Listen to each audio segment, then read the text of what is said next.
ఇప్పుడు ఈ లెటర్ని మనం అనువదించడం కాదు, దీన్ని అంటే ట్రంప్ బంగ్లాదేశ్ ప్రస్తుత పాలకుడైనటువంటి యూనస్కి రాసిన లేఖ.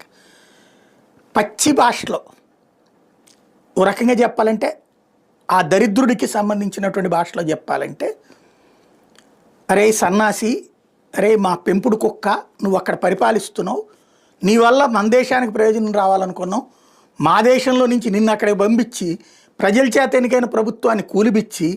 మా అక్కడ ఉన్నటువంటి ప్రధానమంత్రినే భారతదేశానికి పోయి దాక్కునేలా చేసి ఇంత చేస్తే నువ్వు మాకంతా ఉచితంగా చేసి పెట్టాలి కదరా, కానీ నువ్వు అక్కడ బంగ్లాదేశ్లో ఆ పరిశ్రమల నుంచి ఉత్పత్తులకు సంబంధించి ట్యాక్సులు వేయిస్తున్నావు మన దేశానికి పంపించడానికి అంటూ, ఇప్పుడు అందుకే నీ మీద 35% ట్యాక్స్ వేయిస్తున్నాను అంటే నీ ప్రజలకి మీద ట్యాక్స్ వేయిస్తున్నాను, అక్కడే వ్యాపారాల మీద ట్యాక్స్ వేయిస్తున్నాము, కాబట్టి ఇప్పుడు అక్కడ ప్రజలు నిన్ను దొరికింది